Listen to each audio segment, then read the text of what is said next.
They say the Roman Empire was built by generals and emperors, but on one frozen day at the edge of the world, its fate hung on a single man standing on a breaking bridge. The sky was the color of steel. Snow fell like ash over the frontier. Below, the river roared, black, violent, swollen with winter melt. On one bank, a shattered Roman cohort staggered in retreat.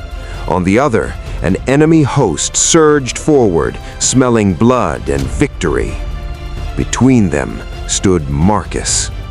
Not a consul, not a decorated general, just a legionary, one of thousands.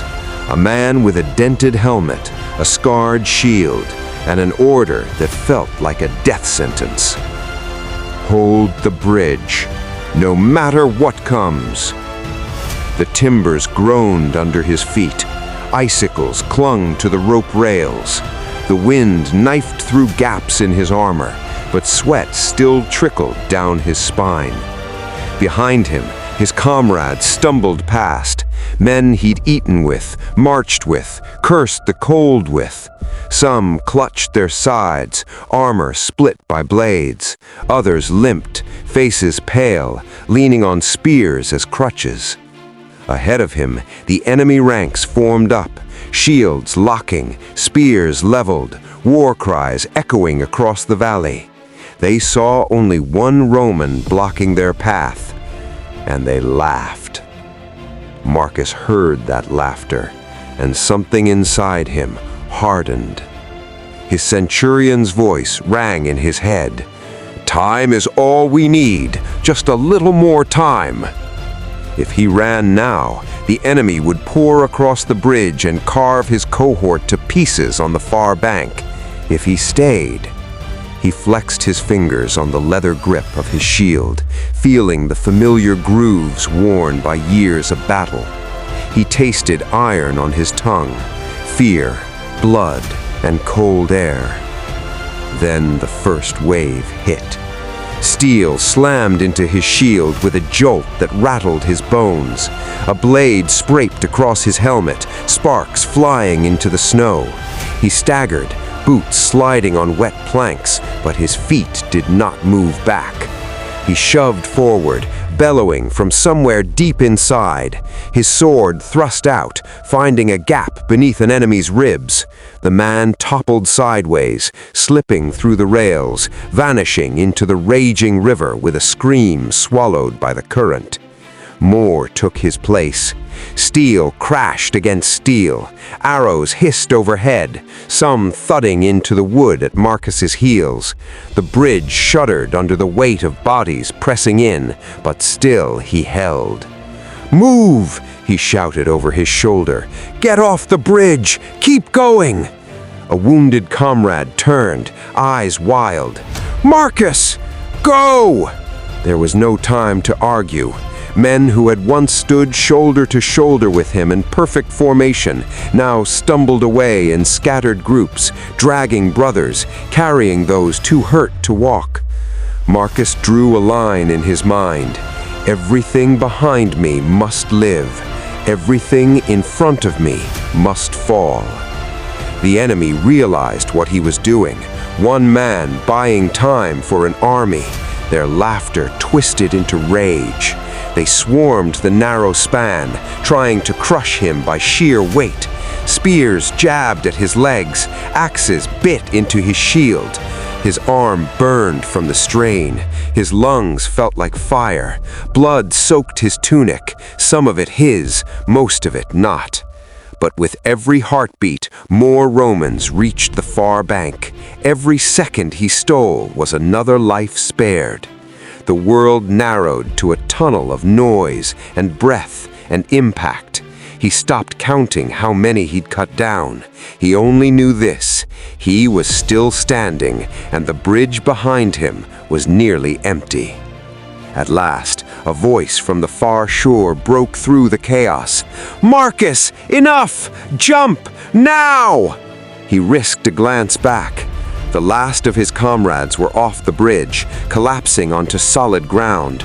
A centurion stood at the edge, arm extended, face a mask of horror and respect.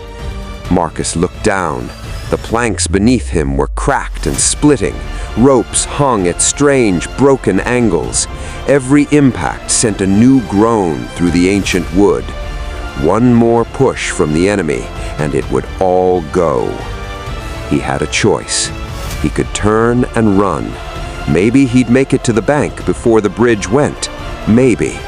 He met the eyes of the men on the far side, men who had marched beside him through snow and mud and endless miles of road, men who had shared his bread, his jokes, his curses at the gods. He saw fear there, and something else. They believed he would not move. Marcus smiled, just a little. He turned back to the enemy one last time. He raised his battered shield, he lifted his sword, and with a roar that cut through wind and war, he charged them. The impact was like a thunderclap. A dozen bodies slammed against his shield. The bridge screamed, a sound of wood tearing, rope snapping, history breaking. For a single frozen heartbeat, everything hung in the air. Marcus, the enemy, broken planks and shards of rail suspended over the roaring Black River. Then gravity claimed them all. The bridge burst apart, exploding into splinters that vanished into the churning water below. Men and timbers crashed into the torrent, swallowed by foam and freezing depths. On the far bank, the Romans reeled backward as the last fragment of the bridge was ripped away. The gap between them and the enemy widened into an impassable, raging barrier. The invaders were stranded on the wrong side, their path cut, their victory drowned. The cohort, what was left of it, stood there in stunned silence, chests heaving, faces streaked with blood and snow. Where Marcus had stood, there was only empty air and the echo of his last battle cry. In the days and years that followed, the Empire would forget the exact numbers of that fight, how many men fell, how many arrows flew, but it never forgot the story of the soldier on the bridge, the man who obeyed a simple, impossible order: hold the line, and did until there was no line left to hold.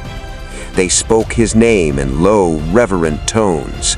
Marcus the soldier, the bridge holder, the one who turned a wooden crossing into Rome's last shield. He gave his life so others could survive, immortal in legend. If you found yourself on that narrow bridge, with the river beneath you, the enemy before you, and your friends at your back, would you run to safety or stand and fight like Marcus did, knowing it might cost you everything? Share, like, and subscribe to this YouTube channel